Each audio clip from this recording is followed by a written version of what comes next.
এখানে মানুষ মাইরা ভিতরে ফালায় রাখে মনে হয় আমার সম্ভাবনা অলরেডি ওনার পানি গলা পর্যন্ত উনি ঢুকছে লাঠি নিয়ে তারপরে উনি ফের আবার উঠে গেছে তারপরে আরো পরিদর্শন করতেছে বিশেষ করে নাই এখন সবার বলা আয়তো দেখতে বলেন এখানে তার নবার আনেক আছে এখানে পাওয়া গেল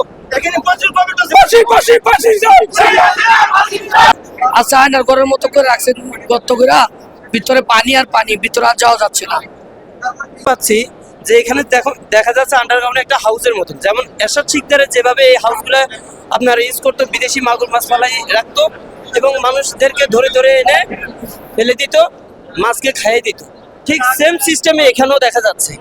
জানি না এই ফ্যাসিস্ট সরকার কি করছিল, মানুষের সাথে মানুষকে ধোকা দিয়ে তার উপরে ভালো রূপটা দেখেছে, ভিতরে তার আসল রূপটা কেউ দেখে নাই।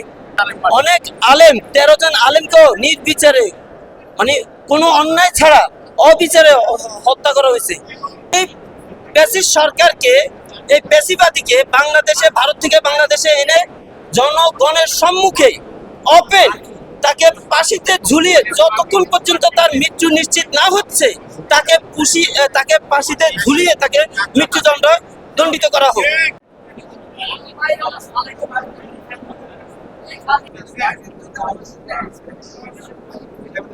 পড়ছি আমাদের চেক করতে পারে, চেক করলে বোঝা যাইব।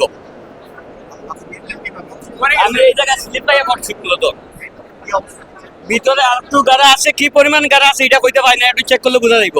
কারণ আমার মানি ব্যাগটা আছে, চেক করে একটু রাখেন, আমি দেখতেছি। মোটামুটি সবাই একটা আওয়ামী লীগের আতুতঘর ছিল, এটাকে যে মানে হেডকোয়ার্টার ছিল, আতুতঘরের হেডকোয়ার্টার, এখান থেকে এটারে মানে ধ্বংস করা হয়েছে। টিভিতে দেখেছি, বলছে যে মানে কিছু চুল প্লাস নাকি চোখ টোক এটা দেখা গেছে ওটা। আর আগে তো আমরা এখানে আসতে পারি না, এই ফার্স্ট আমি আসলাম। আমি ছোটবেলায় একবার আসছিলাম।